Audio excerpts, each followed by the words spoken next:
వాక్యాలు రాసుకో నీ జీవితంలో నీకు ఇష్టమైన వాక్యాలు అంటే ఈరోజు మనం చూడబోయే ఈ చిన్న మాటను నేను ఆ 5 వాక్యాల్లో ఒక వాక్యంగా రాసుకుంటాను మా ఇంట్లో తెల్లగోడ మీద చాలా ప్రభావితం చేస్తూ వచ్చింది ఈరోజు మనం చూడబోయే వాక్యము. కాబట్టి క్లుప్తంగా ఒక 50 నిమిషాలు గంటలోపే ఈ వాక్యాన్ని చూసుకొని మనము ముగించడానికి ప్రయత్నం చేద్దాం. పరలోకమందున మా తండ్రి, పొద్దున ఆరాధన అంతట్లో మీరు సాయం చేశారు, మరొకసారి సువార్తలో మీరు సాయం చేశారు, మరొకసారి రాత్రి కూడా మేము వచ్చి ఉన్నాం. లోకస్తులు అనుకోవచ్చు, ఏంటి వీళ్ళకు ఏమి పని పాట ఉండదా, ఎప్పుడు మందిరాల్లోనే ఉంటారు అని. కానీ వాస్తవానికి మీ ఆవరణంలో ఒక దినం గడుపుట 1000 దినముల కంటే శ్రేష్టమైనదని రాయబడింది. మీ మందిరంలో ఆశీర్వాదం ఉంది. ఊరికే వచ్చి కూర్చుంటే కూడా మీ సన్నిధిని మేము అనుభవించగలం. ప్రభా, మీరే మాకు సర్వము. మీ మందిరాలే, మందిర కార్యక్రమాలే, ఈ పరిచర్య, ఇదే మా లోకము. ప్రభా, ఉద్యోగస్తులమైనా సేవ చేసేవారమైనా ఎవరమైనా సరే ప్రభా, మందిరాలే మా లోకము. మరొకసారి ఎంతో ఆశతో ఈ కూడికి మేము వచ్చి ఉన్నాం గాస్పుల్ మీటింగ్కి.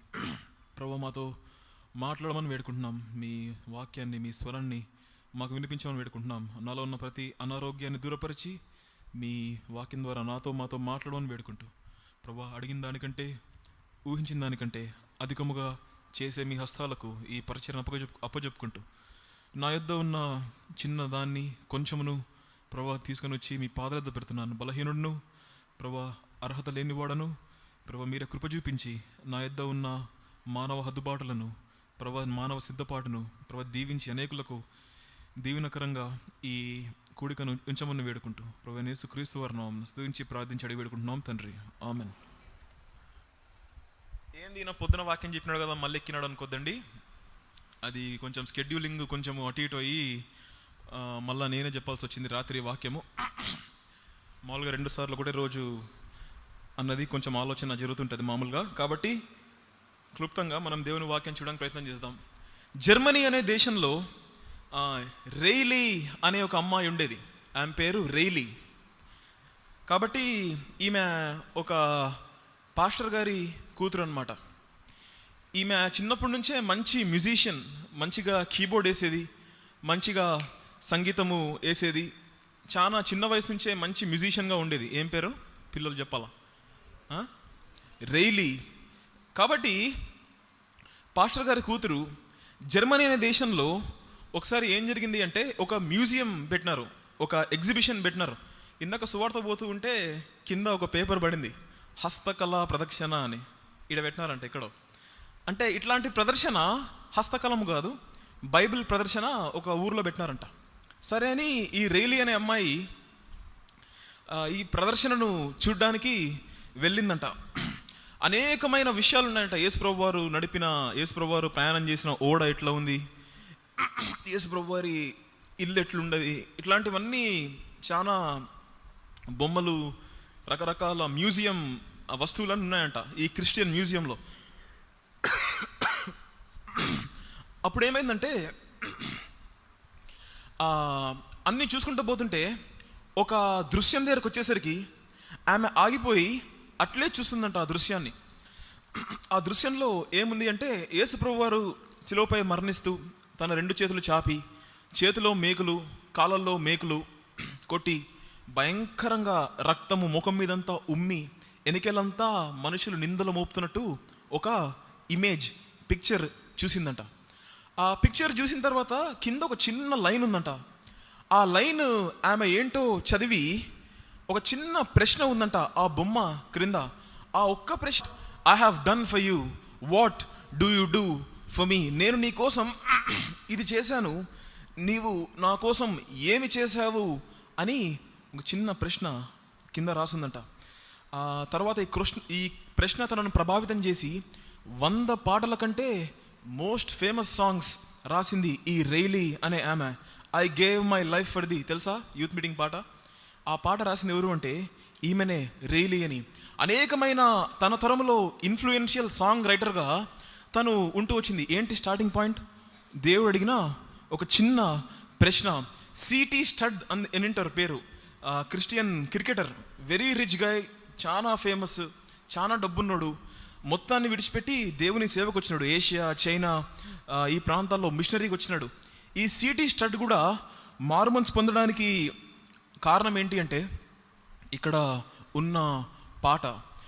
కాబట్టి ఇప్పుడు నా అంశము ఆ పాట గురించో లేదా ఆ పాట రాసిన రచయిత గురించో కాదు, కానీ దేవుడు సంభాషణ చేసే విధానము.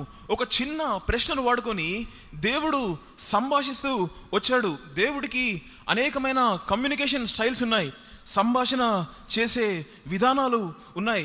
కొంతమందికి దేవుడు నాతో మాట్లాడినాడు, ఆ కాలేజీలో సీట్ వచ్చింది, ఆ కాలేజ్కే బొమ్మన్నాడు అనే దర్శనాల రూపంలో మాట్లాడుతుంటారు. కొంతమందికి దేవుడు దర్శనాల ద్వారా మాట్లాడుతుంటాడు, కొంతమందికి వర్తమానాల ద్వారా మాట్లాడుతుంటాడు, కొంతమందికి పొద్దున అంత్యోకయాలో వర్తమానం చెప్తూ ఇదే విషయాన్ని చూస్తూ వచ్చినాం. కొంతమందికి దేవుడు ఇతరుల చావుల ద్వారా కూడా మాట్లాడుతూ ఉంటాడు. అనేకమైన సంభాషణ విధానాలు ఉన్నాయి, కమ్యూనికేషన్ స్టైల్స్ ఉన్నాయి. అయితే ఇక్కడ ఒక అద్భుతమైన దేవుడి సంభాషణ విధానం ఏంటి అంటే దేవుడు ప్రశ్నల రూపంలో మాట్లాడుతూ ఉంటాడు. God asked so many questions in the Bible. దీన్ని ఏమంటారంటే, యూనస్తులు ఉన్నారు కాబట్టి ఇంగ్లీష్ పదాలు చెప్తున్నాను, డైడాక్టిక్ క్వశ్చనింగ్ అంటారు, లేదా రెటార్టికల్ క్వశ్చనింగ్ అంటారు. సందేశాత్మకమైన ప్రశ్న లేదా అలంకారిక ప్రశ్న. దేవుడు ప్రశ్నలు అడుగుట ద్వారా సంభాషణ చేస్తూ ఉంటాడు. ఆదాముతో అన్నాడు, నీవు ఎక్కడ ఉన్నావు అంటాడు.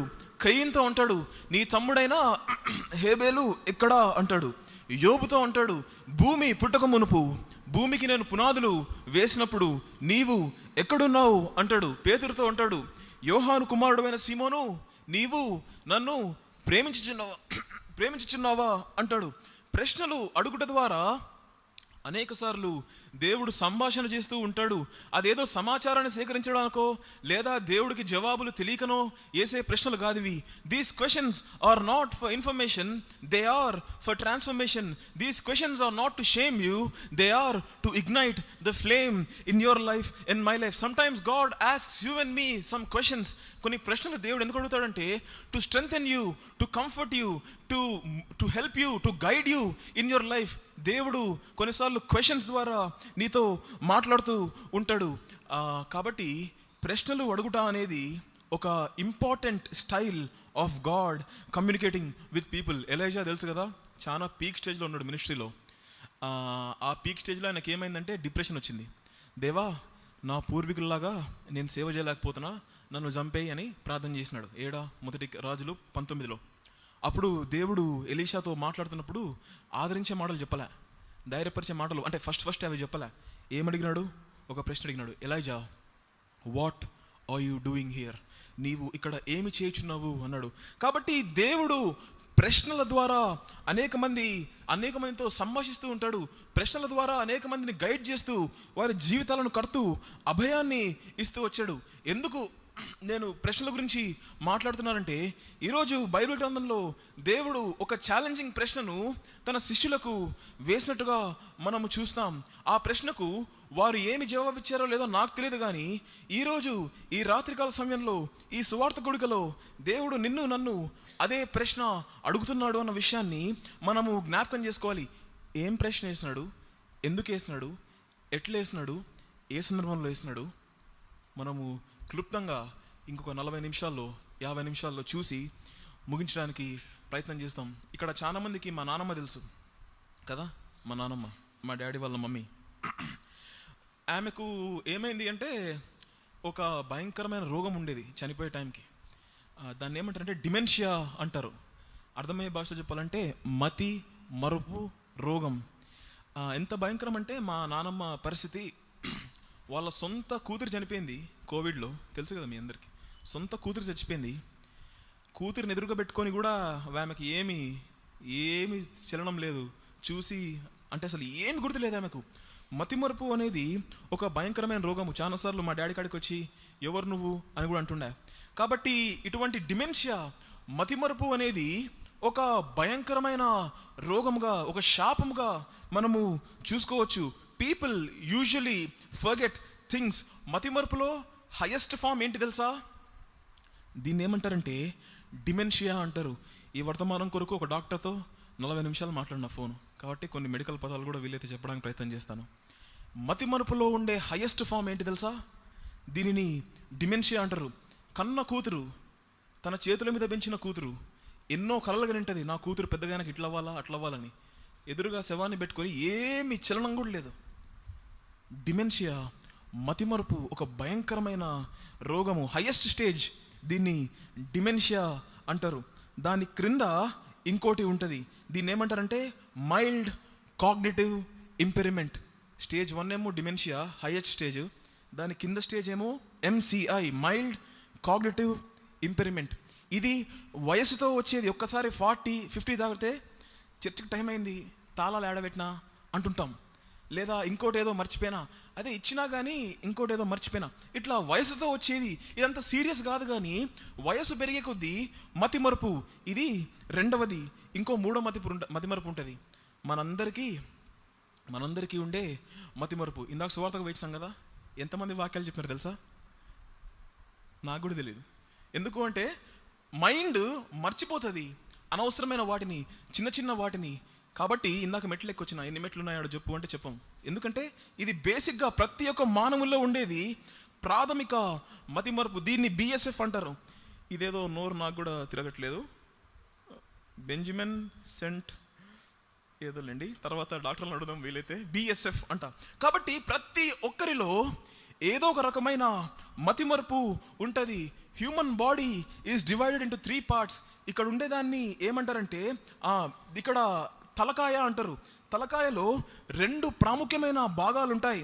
ఇక్కడ చెవులు ఉన్నాయి కదా, ఈ చెవుల దగ్గర ఇక్కడ, అదేవిధంగా ఇక్కడ ఉండే ఒక భాగాన్ని ఏమంటారంటే హిప్పో క్యాంపస్ అంటారు. ఏంటది?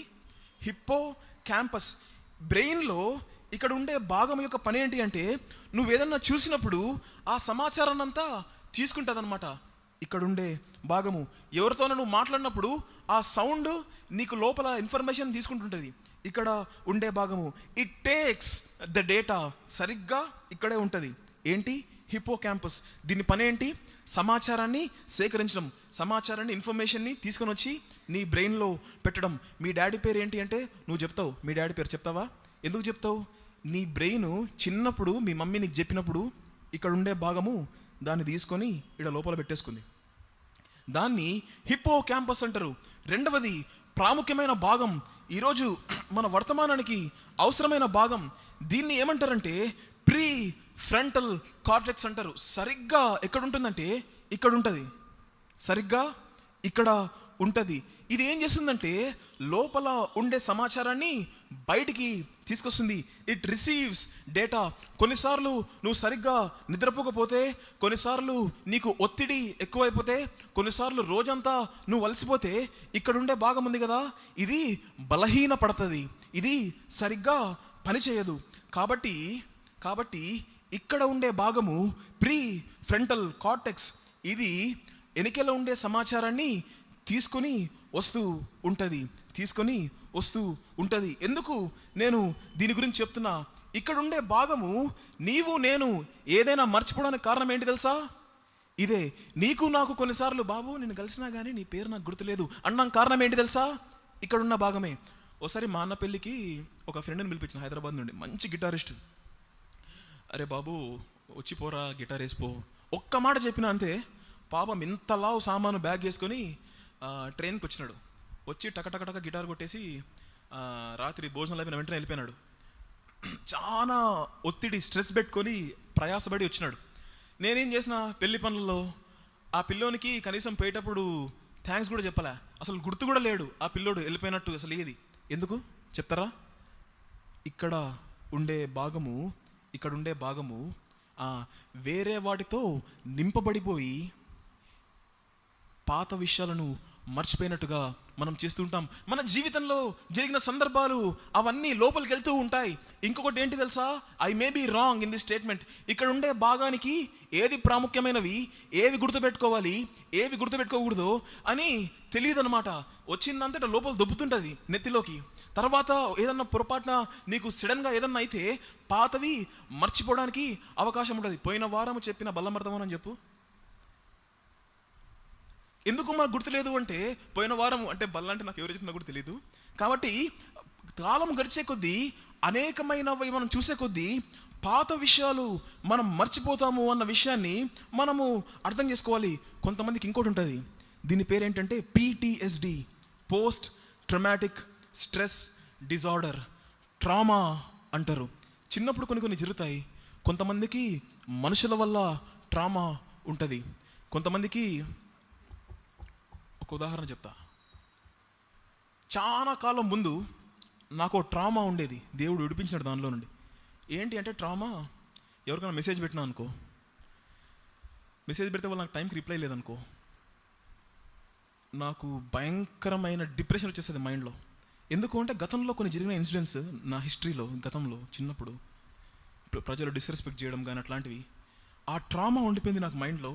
అనేక సంవత్సరాలు ఎవరన్నా పొరపాటున లేట్ రిప్లై ఇస్తే ఆ ట్రామా హిట్ చేస్తుంది నా మైండ్ని. దేవా ఇది తీసేయాలి. చాలా సంవత్సరాల తర్వాత ప్రార్థన చేసిన, ఇప్పుడు ఏంలే, దున్నపోతు మీద వర్షమే, నువ్వు రిప్లై ఇవ్వు, రిప్లై ఇవ్వకపో, నా పని నాకుంది, నా పరిచయం నాకుంది, నువ్వు ఏం చేసినా పట్టించుకోను. ఆ స్టేజ్కి దేవుడు తీసుకొచ్చినాడు. దేవుని కృప మా తల్లిదండ్రుల ద్వారా నాకు నేర్పిస్తూ వచ్చినాడు. ఊహించలేను, దేవునికి స్తోత్రం దాన్ని బట్టి. లేకపోతే సేవలో నవ్వలేము. వాడు నాకు పేర్లాడు చెప్పలే, వీడు నా వర్తమానానికి పేరు పెట్టినాడు, నేను మెసేజ్ చెప్తుంటే వాడి ముఖం అట్టుంది, ఇవన్నీ పట్టుకుంటే కాదు. కాబట్టి ట్రామా అనేక సార్లు మన జీవితంలో మనల్ని ప్రభావితం చేస్తూ వచ్చింది. అనేక సార్లు మన జీవిత యాత్రలో సడన్గా ఏదన్నా ట్రామాకు సంబంధించిన ఇన్సిడెంట్స్ జరిగితే గతంలో అన్నీ మర్చిపోతాము అన్న విషయాన్ని ఇక్కడుండే భాగము మనకు గుర్తు చేసింది. దయచేసి తీయండి, మార్కు సువార్త 8వ అధ్యాయంలో ఒక అద్భుతమైన విషయం జరిగింది. ఏంటి అంటే శిష్యులకు ఉంటుంది కదా, ఏముంటుంది, ప్రీ ఫ్రంటల్ కార్టెక్స్. శిష్యులకున్న ఈ భాగము సరిగ్గా పని చేయలేదు. వారు అంతకుముందే జరిగిన ఒక గొప్ప కార్యాన్ని వారి జీవితంలో వారు మర్చిపోతూ వచ్చారు. దయచేసి త్వరగా ఎవరన్నా మార్కు సువార్త 8వ అధ్యాయము 19 నుండి 21 వరకు చదవండి.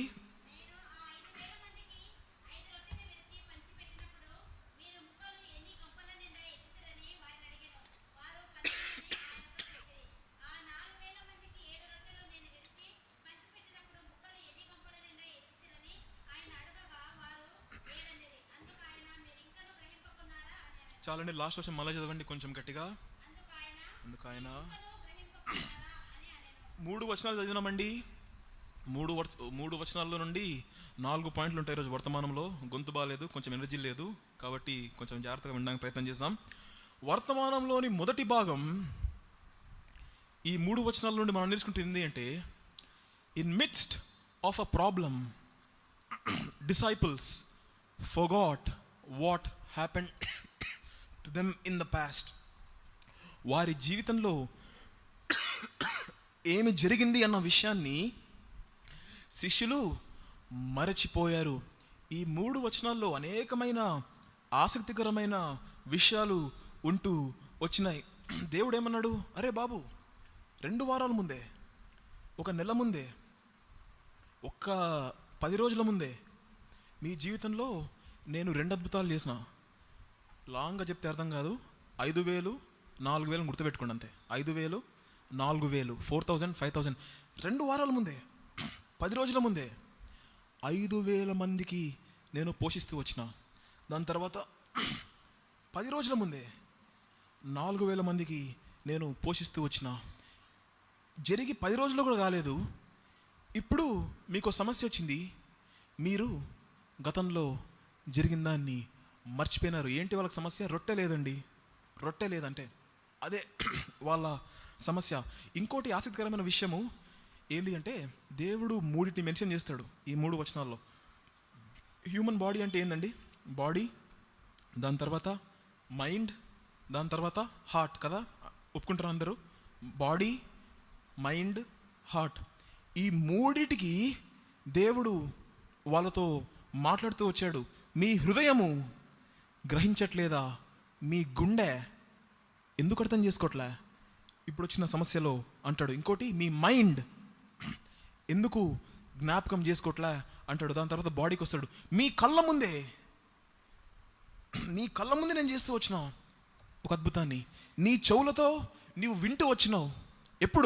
ఎప్పుడో కాదు, మొన్న మధ్యనే ఒక సమస్య వచ్చింది నీ జీవితంలో. You forgot what I have done. సూటిగా సుత్తి లేకుండా మొదటి పాయింట్ చెప్తున్నా.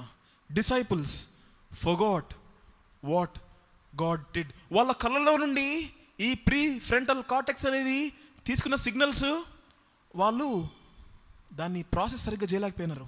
వారి చెవులు వింటూ వచ్చినాయి, వారి హృదయము గ్రహించలేకపోయింది, వారి మనసు గ్రహించలేకపోయింది. వారు మర్చిపోతూ వచ్చారు. చెప్పినా కదా ఈ వర్తమానం కొరకు డాక్టర్తో మాట్లాడినాని 50 నిమిషాలు 40 నిమిషాల్లో మాట్లాడిన తర్వాత కొంచెం ఇన్ఫర్మేషన్ తీసుకున్నాను ఆయన కాడ నుంచి. తీసుకున్న తర్వాత ఫోన్ పెట్టేసిన తర్వాత ఏం చేసినా తెలుసా, నేను ఆయన Christian doctor, so science and doctor పనిని కలిపి చెప్తుంటాడు బోధ. ఫోన్ పెట్టేసి పైన వాకింగ్ చేస్తూ మాట్లాడిన ఫోన్ ఆయనతో. రూమ్కి వచ్చి ఫోన్ పెట్టేసి మోకరించి ఆయన చెప్పిన లిస్ట్ చెప్పినాడు. వాట్ ఈజ్ కొన్ని విషయాలు చెప్పినాడు, లిస్టు 10-15 పాయింట్లు. కిందికి వచ్చి రూమ్కి వచ్చి ఫోన్ పెట్టేసి మోకరించి, దేవా మానవుడిని నీవు సృష్టించిన విధానము ఇంత అద్భుతంగా ఉందా, ఇంత అద్భుతంగా నువ్వు నిర్మించినావా అని భయంతో గూస్ బంప్స్ వచ్చినాయి నాకు. నమ్ముతారా? అన్ని విషయాలు నాకు చెప్పినాడు. మానవుడు పాపము చేయకముందు ఏం జరిగింది తెలుసా? నాకు ఏ బైబిల్ పండితుడు చెప్పినాడో తెలియదు, కానీ తప్పకుండా కావాలంటే పేర్లు ఇస్తా. ఆదాము కంట పాపము చేయడానికంటే ముందు 200 కిలోమీటర్ల వేగముతో పరిగెత్తే సామర్థ్యం ఉందన్నారా.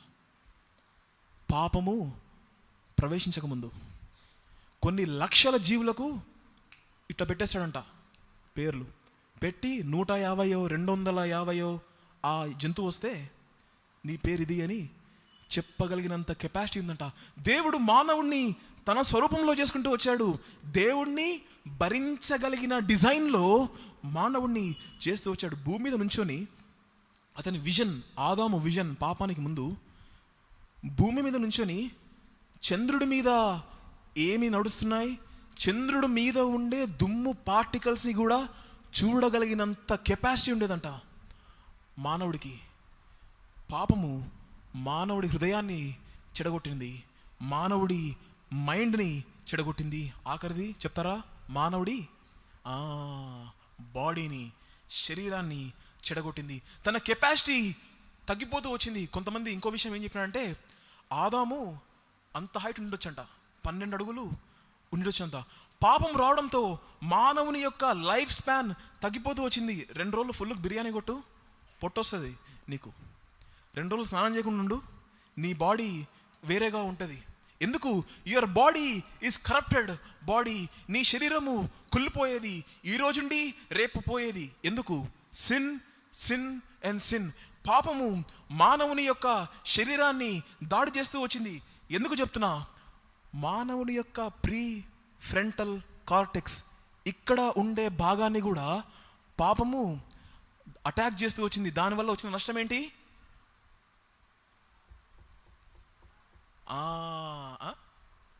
కాదండి, దానివల్ల వచ్చిన నష్టం ఏంటి అంటే మతి మరుపు. He forgets things. చాలా ఇంట్రెస్టింగ్ విషయము ఇది. కాబట్టి పాత నిబంధన అంతా కొత్త నిబంధన అంతా ఒక సిద్ధాంతము మీద నడుస్తుంటుంది. ఏంటి తెలుసా? రిమెంబరెన్స్. జ్ఞాపకం చేసుకోండి, జ్ఞాపకం చేసుకోండి. ఎందుకు రాసుకున్నాం ఈడ వాక్యాలు? ఎందుకు రాసుకున్నాం అక్కడ పైన వాక్యాలు? ఎందుకు రాసుకున్నాం ఈడ? ఒకసారి నేను చెప్పిన, మొన్ననే సేవకు వచ్చిన తర్వాత మా డాడీ నేను టాటూ వేయించుకుంటా. ఆశ్చర్యపోతారేమో యవనస్తులు. నేను చెప్పిన, డాడీ నేను టాటూ వేయించుకుంటా అని వాక్యాలు చూపించిన కొన్ని. ఇదో టాటూ తప్పు కాదని, అవసరం లేదని చెప్పినారు. అది వేరే విషయము. కాబట్టి ఎందుకు టాటూ వేయించుకుందాం అనుకున్నా? అది చూసినప్పుడల్లా ఏంది టాటూ? గాడ్ అన్న టాటూ వేయించుకుందాం అనుకున్నా. ఎందుకంటే మతి మరుపు ఇట్లా వాక్యాలు ఉంటే కూడా మనము దేవుణ్ణి మర్చిపోతూ ఉంటాం. పాత నిబంధన మరియు కొత్త నిబంధన జ్ఞాపకార్థము అనే దాని మీద నడుస్తూ ఉంటుంది. ఎబినేజరు జ్ఞాపకార్థకరమైన రాళ్ళగా మనం చూస్తాం. పస్కా, పాస్ ఓవర్, ఇది it's a meal of remembrance. జ్ఞాపకార్థ భోజనము. ఏం చేస్తావు పస్కా చేసేటప్పుడు? ఏం చేస్తావు? ఈ ఎబినేజర్ రాయకాడికి పోయినప్పుడు ఆగి కళ్ళు మూసుకొని గతంలో దేవుడు చేసిన జ్ఞాపకాలను జ్ఞాపకం చేసుకుంటూ వస్తావు. ఈ పాస్ ఓవర్ దగ్గరకంట దాని తర్వాత తరం వాళ్ళు పిల్లలు వస్తారంట, డాడీ ఎందుకు చేస్తున్నావు ఈ పస్కా అన్నప్పుడు చెప్తారంట, రే బాబు దేవుడు తన దక్షిణ హస్తంతో మమ్మల్ని తీసుకొచ్చినాడు. సో రిమెంబరెన్స్ రిమెంబరెన్స్ రిమెంబరెన్స్ అనే థీమ్ మీద దేవుని వాక్యము నడుస్తూ వచ్చింది. దాని తర్వాత అన్లివెన్ బ్రెడ్, దాని తర్వాత యోర్దాను రాళ్ళు, దాని తర్వాత నూతన నిబంధనలో ప్రభు యొక్క బల్ల. ప్రతిదీ జ్ఞాపకము చేసుకోవాలి. జ్ఞాపకం చేసుకోకపోతే పప్పులో మనం కాలేయడానికి అవకాశం ఉంటుంది. ఈ ముందు భాగం ఉంది కదా, ప్రీ ఫ్రంటల్ కార్టెక్స్, దీనికి పాపం ద్వారా ఇక్కడ ఇది అటాక్ చేయబడింది, ఇది దాడి చేయబడింది. కాబట్టి జ్ఞాపకార్థము అనేది ఒక ప్రాముఖ్యమైన విషయము. ఇప్పుడు మనం చదువుతూ వచ్చినాం మార్కు సువార్త 6వ అధ్యాయంలో శిష్యులు వారు దేవుడు చేసిన కార్యాలను మర్చిపోతూ వచ్చారు. ఒక్క వారం ముందే, ఒక్క 10 రోజుల ముందే. ఎట్లా చెప్తున్నావు అంటారేమో, దాన్ని నేను స్టడీ చేసి డేట్లు చెప్తున్నా. ఒక వారం ముందే చేసినారు, 10 రోజుల ముందే చేస్తూ వచ్చినాడు దేవుడు అద్భుతాన్ని. 2 అద్భుతాలు. ఇప్పుడు ఏం జరిగిందంటే దేవుడు సమస్యల్లో కష్టాల్లో వారికి సొల్యూషన్ ఇయ్యాల. ఇదిగో భక్తులారా, శిష్యులారా, మీ సమస్య నేను తీరుస్తాను అని చెప్పలే. వెంటనే వారికి జవాబు ఇయ్యాలా. ఏం చేశాడు తెలుసా? జ్ఞాపకం చేసుకోండి, what I did for you. మొదటి విషయం, శిష్యులు మర్చిపోయినారు, దేవుడు వారికి జ్ఞాపకము చేస్తూ వచ్చాడు. రెండవ పాయింట్, ఇంకొక 15-20 నిమిషాలు ముగిస్తాను.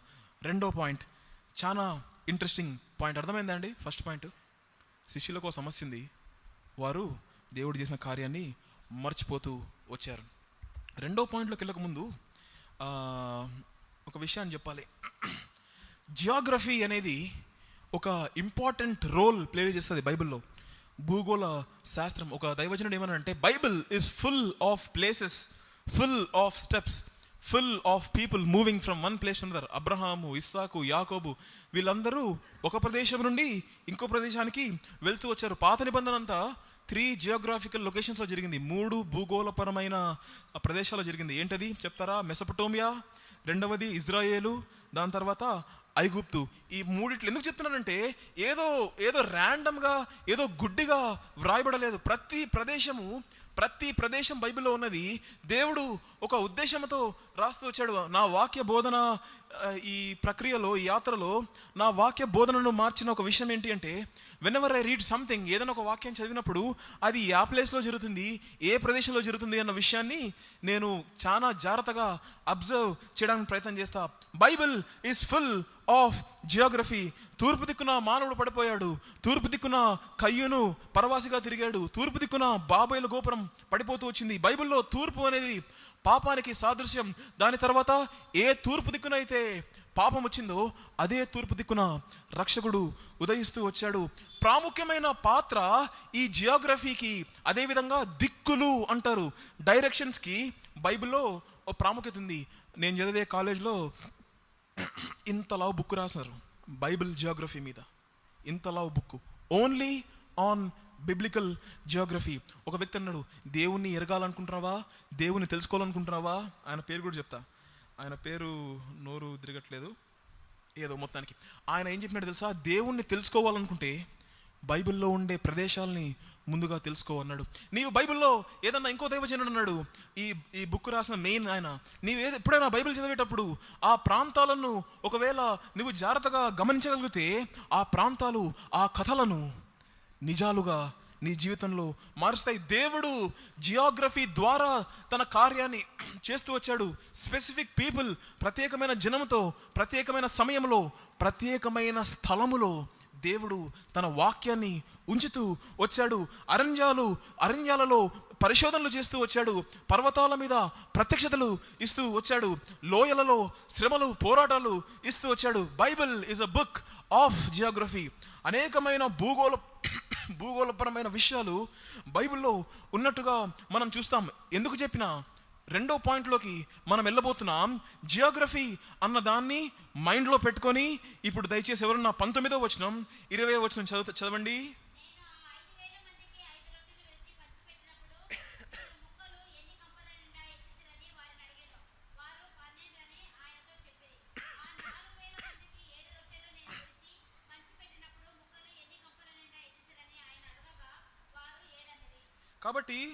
కాబట్టి మనం ఇక్కడ 2 అద్భుతాలను చూస్తున్నాం కదండి. 5,000, 4,000, 2 సేమ్ అద్భుతాలే కదా. 2 రొట్టెలు, రెండు ఆకలి, రెండు ప్రజలు తినడము, ఇదే కదా. 2 సార్లు మెన్షన్ చేయాల్సిన అవసరం ఏముంది? జియోగ్రఫీ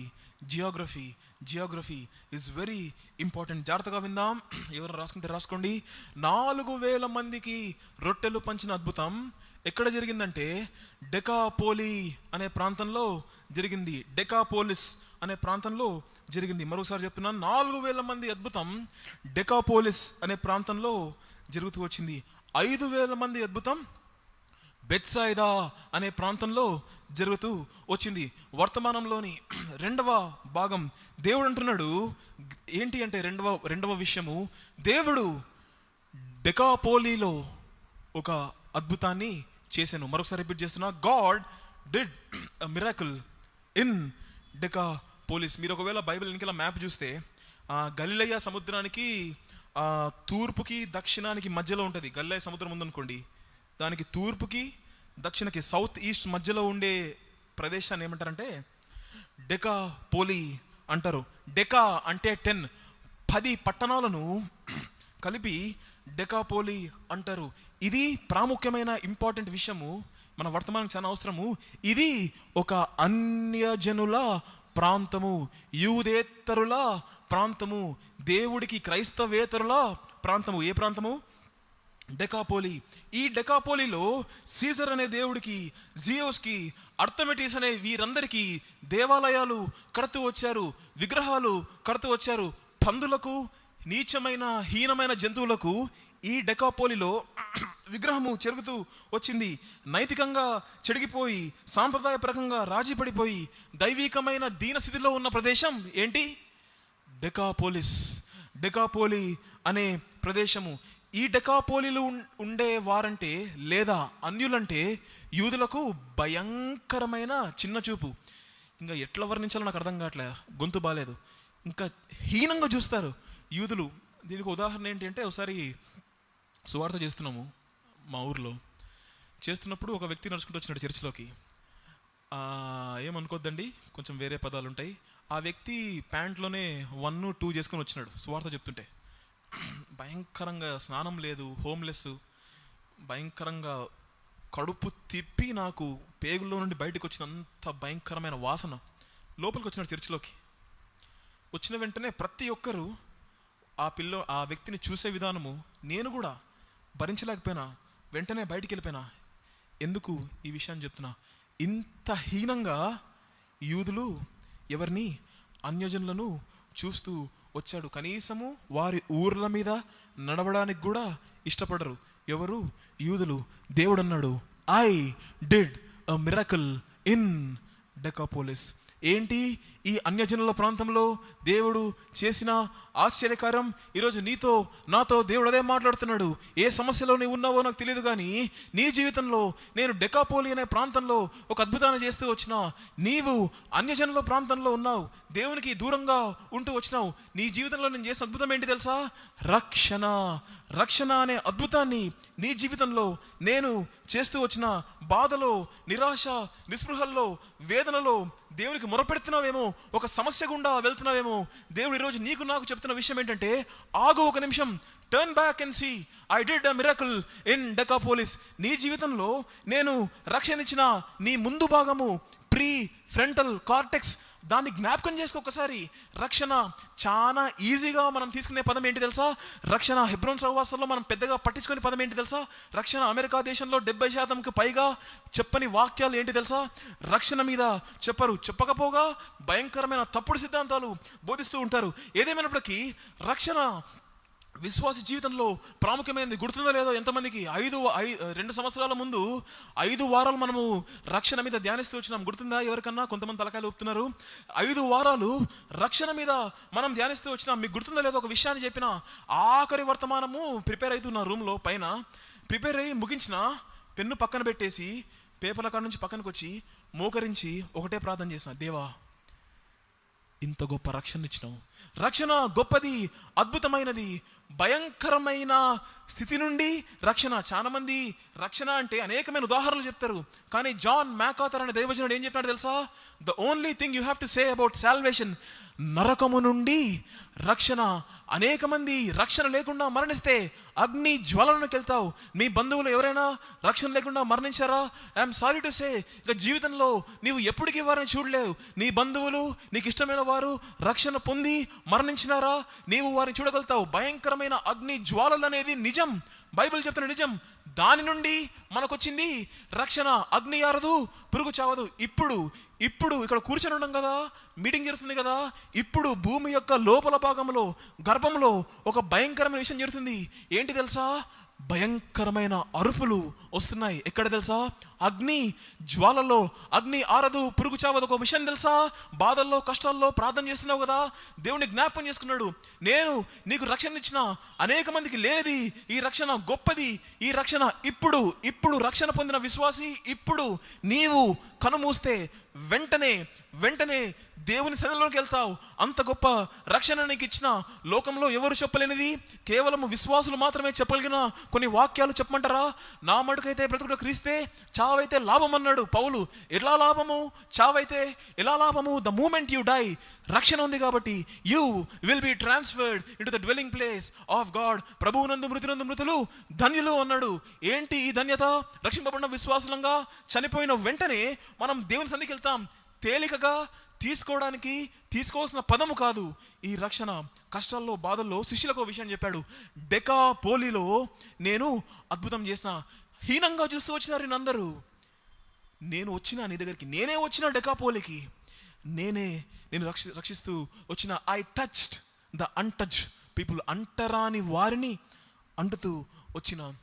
యూదులకు మాత్రమే కాదు ఈ రక్షణ. అపోస్తల కార్యం 2వ అధ్యాయం, యూదాలో అపోస్తల కార్యం 8వ అధ్యాయం, సమరయలో అపోస్తల కార్యం 10వ అధ్యాయంలో బూదిగంతముల వరకు ఈ రక్షణ పాకుతూ వచ్చింది. నీవు నేనున్న ఇండియాకు వచ్చింది ఈ రక్షణ.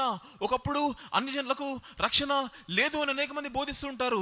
నీకు నాకు రక్షణ వచ్చింది. డెకాపోలిలో ఎందుకు తెలుసా? ఒక దేవుని సేవకుడు అన్నాడు, పబ్బులో పోయి ప్రేయర్ మీటింగ్ పెట్టినాడంట యేసు ప్రభువారు.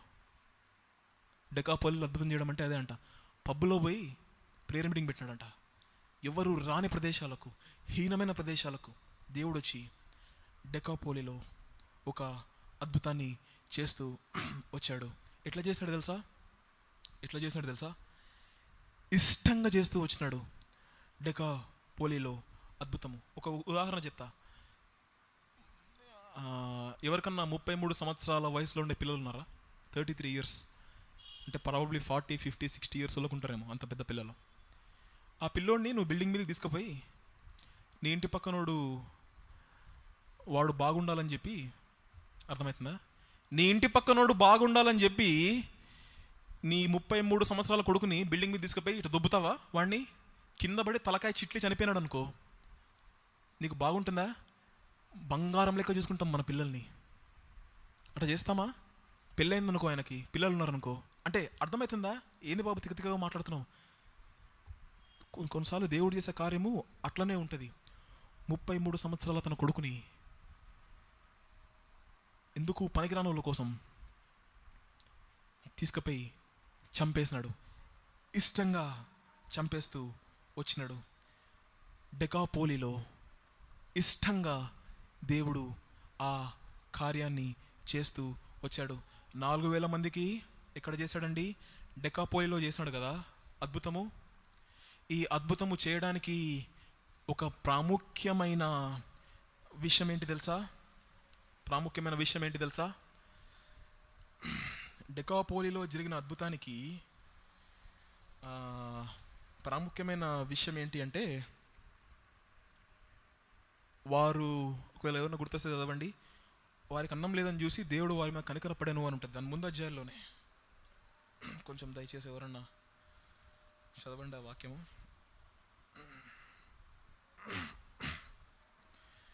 దాని ముందు అధ్యాయంలోనే, మార్కు 8 కదా మనం చూసుకునేది, 6, 7లోనే ఉంటుంది. వారు కాపరి లేని గొర్రెలు అని కాకుండా వారి మీద కనికరపడి అని ఉంటుంది. ఆ వచనం చెప్పండి దయచేసి.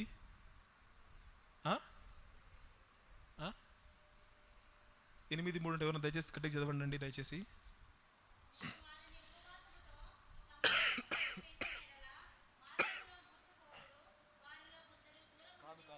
రెండో వచనం చదవండి దయచేసి గట్టిగా, జాగ్రత్తగా వినండి. జనులు నేటికి 3 దినముల నుండి వారికి తిననేమియూ లేనందున కనికర పడుచున్నాడు. ఆ లైన్ అండర్లైన్ చేసుకోండి, ఆ పదాన్ని. డెకాపోలిలో అద్భుతము చేయడానికి దేవుడు కారణం ఏంటి తెలుసా?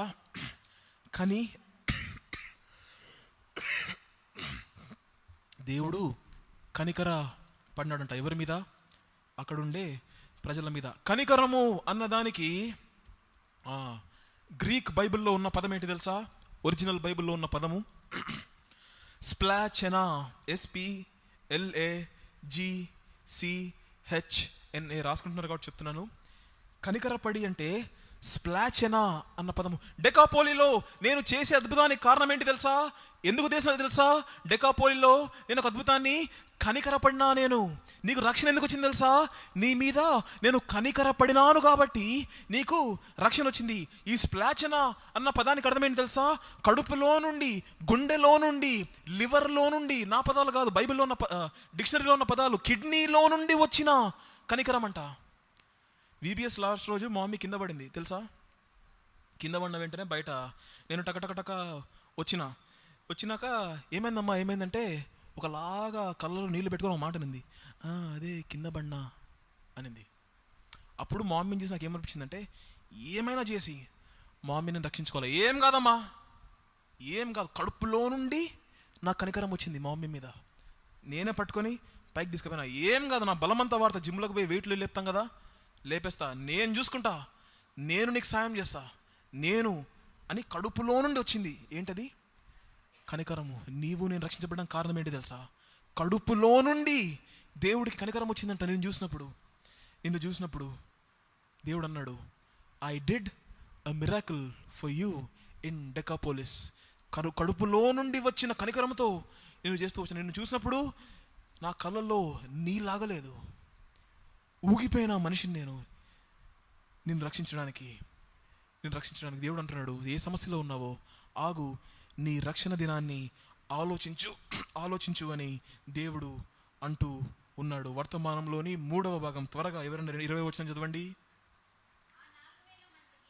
క్షమించండి, 19వ వచనం చదవండి.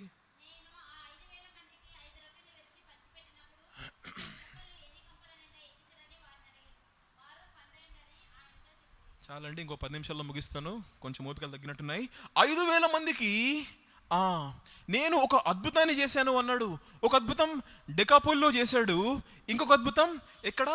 బెత్సైదా అనే ప్రాంతంలో చేశాడు. ఒక పాట ఉంటుంది, సండే స్కూల్ పాట, 5 రొట్టెలు చేపలు 2,000కు చిపెట్టన్ పంక్తి పంక్తిగా కూర్చుండా, పంచిపెట్టిరి ప్రజలందరికీ 12 గంపలు మిగిలేను, ప్రభువుకు మహిమ. 5,000 మందికి పంచిపెట్టినప్పుడు 12 గంపలు మిగిలినాయంట. 12 సాదృశ్య రూపకంగా ఇజ్రాయేలు 12 తెగలను చూపిస్తుంది. అంత మాత్రమే కాకుండా బెత్సైదా అనేది ఇజ్రాయేలు ప్రాంతము, యూదుల ప్రాంతము. దేవుడు అంటున్నాడు, యేసుప్రభువు వారి యొక్క పరిచర్య 70% ఎక్కడ జరిగింది తెలుసా? ఎవాంజలికల్ ట్రయాంగిల్ అంటారు, సువార్త త్రిభుజం అంటారు. కొరాజీనా, కపెర్నహూము మరియు బెత్సైదా, ఈ 3 ప్రాంతాలలో యేసుప్రభువు వారి పరిచర్య 70% జరుగుతూ వచ్చింది. దేవుడు అంటున్నాడు, నీ కష్టాల్లో, నీ బాధల్లో ఒకసారి ఆగు, వెనక్కి తిరిగి చూడు. నీవు యూదుల ప్రాంతంలో ఉన్నప్పుడు ఒక అద్భుతాన్ని చేస్తూ వచ్చిన డెకాపోలిస్లో చేసి వదిలిపెట్టలేదు. నేను యూదుల ప్రాంతంలో ఒక అద్భుతాన్ని చేస్తూ వచ్చిన, దాని అర్థం రక్షణ పొందిన తర్వాత క్రైస్తవ జీవిత యాత్రలో ఆగి వెనక్కి తిరిగి చూడు. ఎన్ని అద్భుతాలు నీ జీవితంలో నేను చేయలేదు, ఎన్ని స్తుతి కుడుకలు నువ్వు పెట్టుకుంటూ వచ్చినావు. ఒక్కసారన్నా చూపిస్తావా నీ క్రైస్తవ జీవిత యాత్రలో నిన్ను విడిచిపెట్టినట్టు? నీ కన్నీరు తుడుస్తూ వచ్చినా, అనేక సార్లు ఒక్కడిగా ఉంటూ వచ్చినావు, 1000 మందిగా నీ పక్షాన నేను పోరాడుతూ వచ్చినా, నీ రోగాలలో యెహోవా రాఫాగా నిన్ను స్వస్థపరుస్తూ వచ్చినా, నేను ఎన్నడూ నిన్ను విడిచిపెట్టలేదు. ఒక ప్రాముఖ్యమైన సిద్ధాంతం క్రైస్తవ జీవితంలో, రక్షింపబడిన విశ్వాస జీవితంలో, దేవుడు ఎన్నటికీ విశ్వాసిని విడిచిపెట్టే ప్రసక్తే లేదు. ఈవెన్ తను లోయలో ఉన్నప్పుడు కూడా, భయంకరమైన పరిస్థితులు ఉన్నప్పుడు కూడా ఎప్పుడు దేవుడు విశ్వాసిని విడిచిపెట్టలేదు. బెత్సాయిదాలో ఒక అద్భుతాన్ని చేస్తూ వచ్చినాడు. అనేక సార్లు నీ క్రైస్తవ జీవిత యాత్రలో అనేకమైన మజిలీలు, అనేకమైన అనుభవాలు, అనేక సార్లు అనేకమైన నిస్సహాయ స్థితిలో నీ ఉంటూ వచ్చినావు. ఎనికి తిరిగి చూడు, ఎన్నో అద్భుతాలు నీ జీవితంలో చేస్తూ వచ్చినావు. ఒక చిన్న సమస్య వచ్చింది నీకంతే, ఒక చిన్న కష్టం వచ్చింది, ఆఫ్టర్ ఆల్ ఒక రొట్టెలు మర్చిపోయినావు. ఎందుకు బాధపడుతున్నావు? ఎందుకు నీవు కన్నీరు కారుస్తున్నావు? ఎందుకు దిక్కుతోచని పరిస్థితిలో ఉన్నావు? ఈరోజు నీ ముందు నీ పిల్లలు తిరుగుతున్నారంటే దానికి కారణం నేను చేసిన అద్భుతం కాదా? కోవిడ్లో లేదా అనారోగ్య పరిస్థితుల వల్ల నీ ప్రియమైన వారిని నీవు కోల్పోతూ వచ్చినావు. నేను నిన్ను ఆదరించలేదా? జీవితం వెనక్కి తిరిగి చూడు.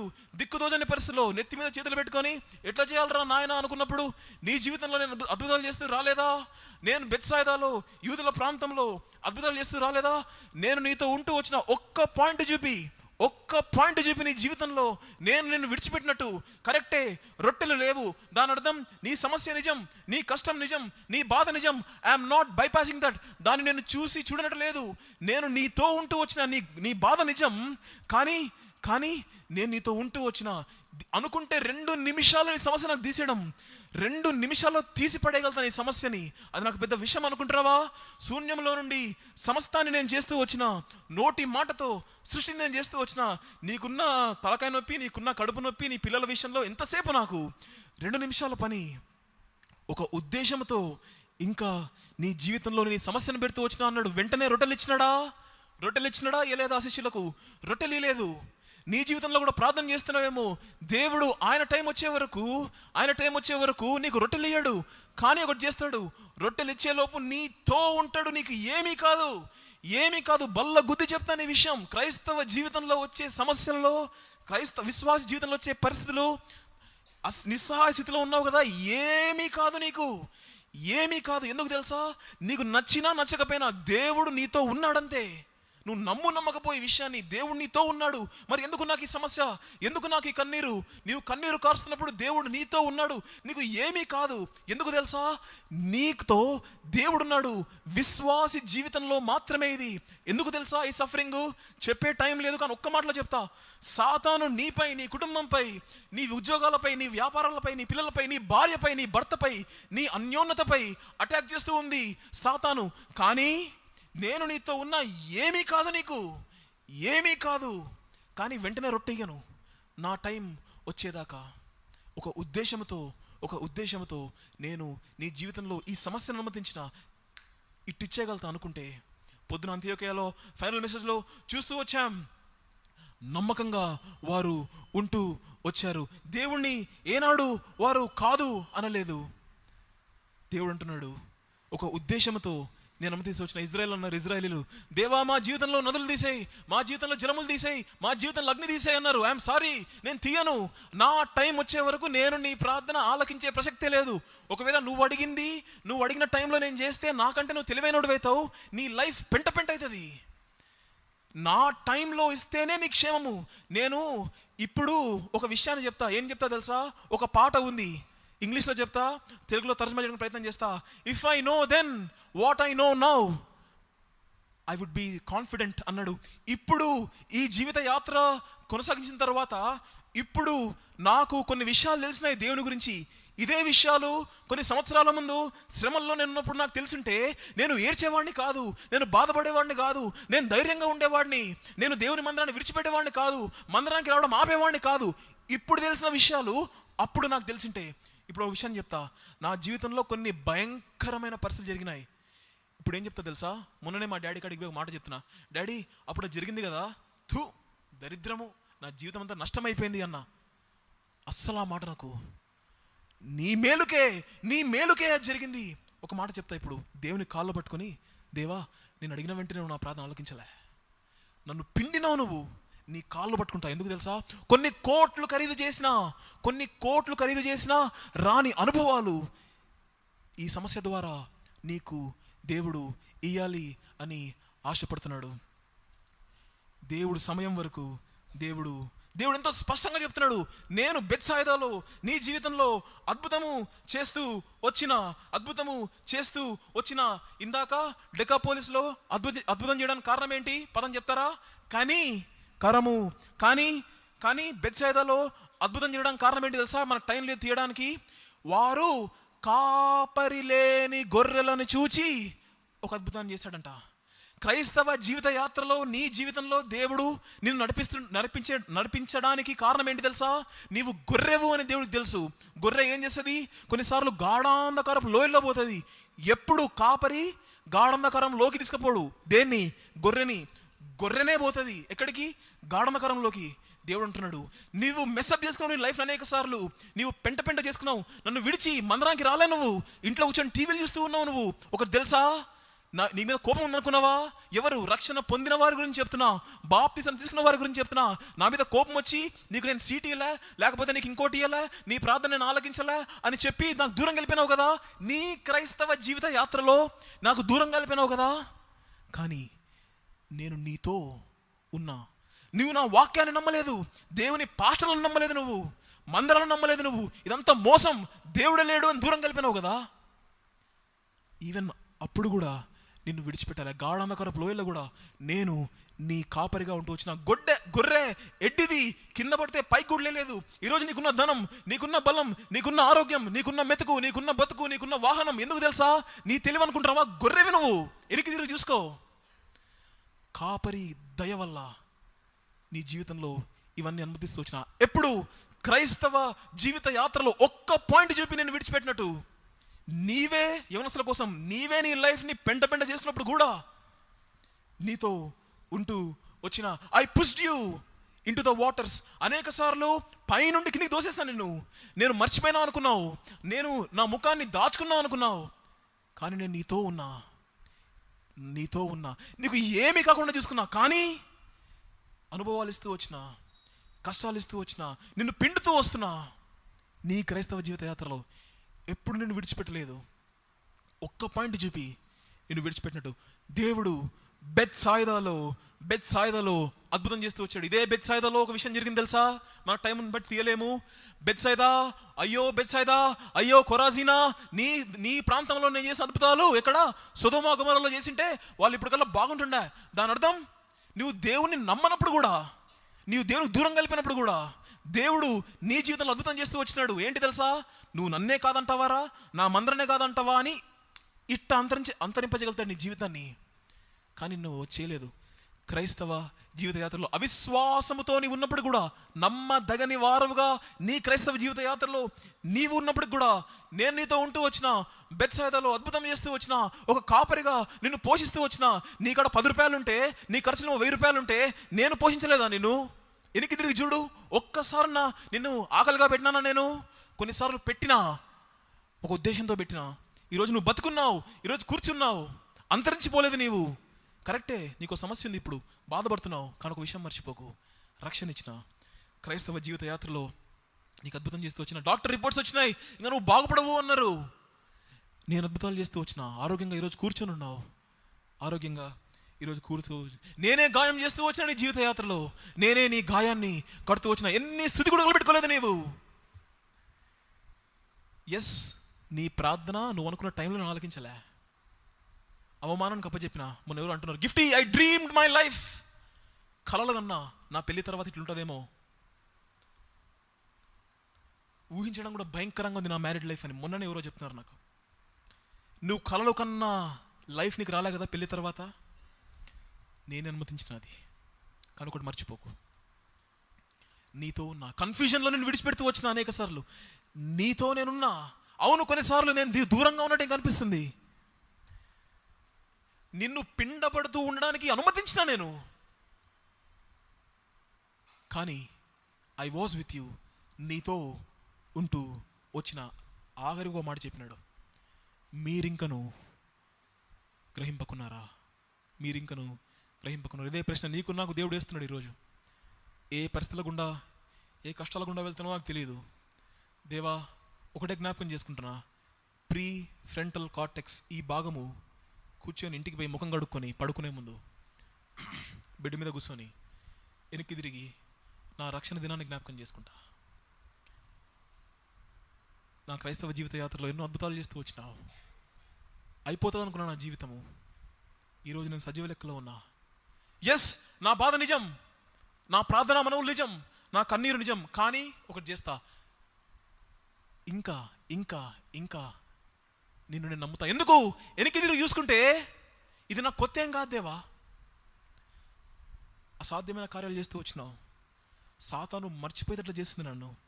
మతిమరుపు. నేను జ్ఞాపకం చేసుకుంటా, ధైర్యంగా ఉంటా.